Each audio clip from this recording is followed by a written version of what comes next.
Hello বন্ধুরা, সবাই কেমন আছেন? আশা করছি ভালো আছেন। আমি আবার হাজির হয়েছি নতুন একটা রেসিপি নিয়ে। তো দেখো, আজ আমি বানাবো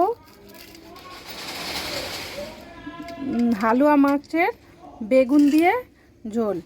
তো তার জন্য আমি নিয়ে নিয়েছি হালুয়া মাছটা। প্রথমে নুন হলুদ কেটে বা মাখানো আছে।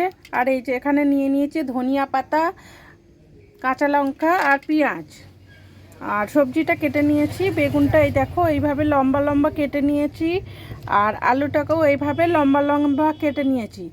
তো চলো বেশি বকবক না করে রান্নাটা শুরু করা যাক। আর এখানে দেখো আমি গ্যাসটা জেলেও দিয়েছি, কড়াইটা গরম হয়ে গেছে। তো কড়াইটাতে আমি এখন তেল দিয়ে দেব। ডক্টর চয়েস, আমি ডক্টর চয়েসই ব্যবহার করি। তো এখন তেল দিয়ে নিয়েছি।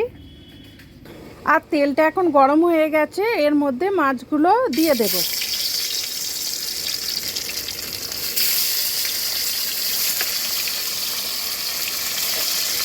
মাছগুলো এখন ভাজা হতে থাক।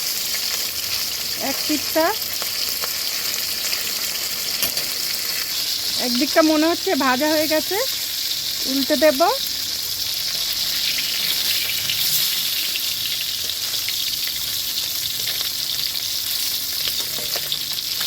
এখন একটু বাকি আছে।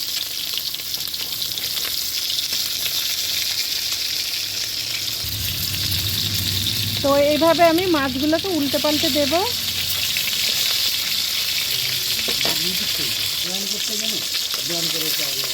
আর একটু উল্টে দেব।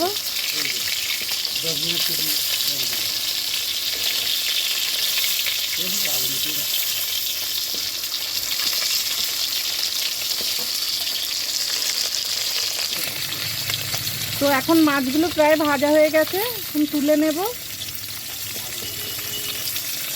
আর একটু ভালো করে ভাজি। মাছগুলো এক এক করে এখন তুলে নেব। এরপরে তেলের মধ্যে পেঁয়াজ আর কাঁচা লঙ্কা কাটা দিয়ে দেব। পেঁয়াজ আর লঙ্কাগুলো ভাজা হয়ে গেছে। এরপরে আলুগুলো দিয়ে দেব।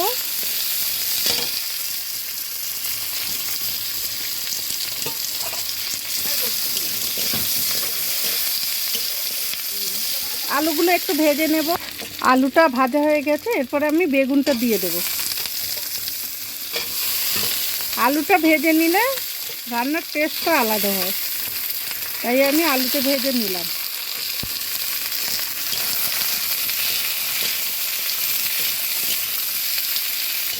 দেখো এখন আলু বেগুন সবই ভাজা হয়ে গেছে। এরপরে আমি মশলাগুলো দিয়ে দেব। এখানে আমি বাটা মশলা ব্যবহার করছি। এতে আদা জিরে গোলমরিচ সমস্ত রকমের মশলা এতে আমি পেস্ট করে নিয়েছি।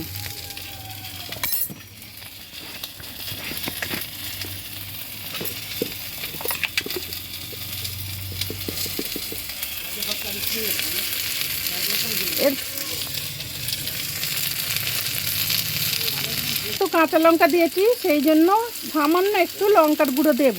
মশলাটা যাতে না চুঁয়ে যায় তার জন্য একটু সামান্য জল দিয়ে দেব। দিয়ে ভালো করে নেড়ে চেড়ে নেব। এরপরে লবণটা দিয়ে দেব। স্বাদ মতো লবণ দিয়ে দিলাম। দিয়ে ভালো করে এটা কষতে হবে যতক্ষণ না কাঁচা লঙ্কাগুলো গলে যায়। কাঁচা লঙ্কাগুলো গললে রান্নার টেস্টটা ভালো হবে। দেখো এখন মশলাটা কষা হয়ে গেছে। এরপরে আমি জল দিয়ে দেব। যেহেতু আলু বেগুন সবই কষে সেদ্ধ হয়ে গেছে, সেই জন্য আমি জলটা কমই দেব। দেখো এরকম জল দিলাম। আর কিছুক্ষণের জন্য ঢেকে দেব যাতে সবজিটা তাড়াতাড়ি সেদ্ধ হয়ে যায়। তো ঢেকে দিলাম। এখন ঢাকনা খুলে ধনিয়া পাতা আর মাছগুলো দিয়ে দেব। তো দেখো আলু বেগুন সবই সেদ্ধ হয়ে গেছে। একটু গলিয়ে দিই আলুতে বেগুনটা যাতে ঝোলটা গাঢ় হয়। বস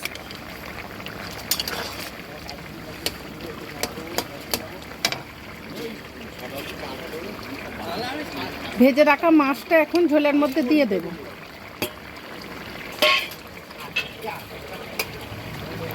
আর কেটে রাখা ধনিয়া পাতাও দিয়ে দেবো একসাথে, এবারে নেড়ে দেবো।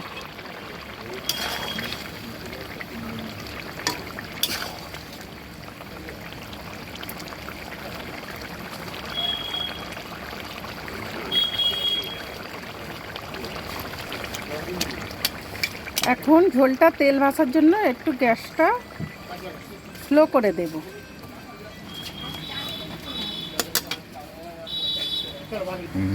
তো দেখো এখন কমপ্লেট মাছের ঝোলটা হয়ে গেছে, কালারটাও খুব সুন্দর এসেছে। তো ভিডিওটা কেমন লাগলো অবশ্যই বলো বন্ধুরা, আর ভালো লাগলে অবশ্যই লাইক কমেন্ট শেয়ার করে দিও। Tata bye.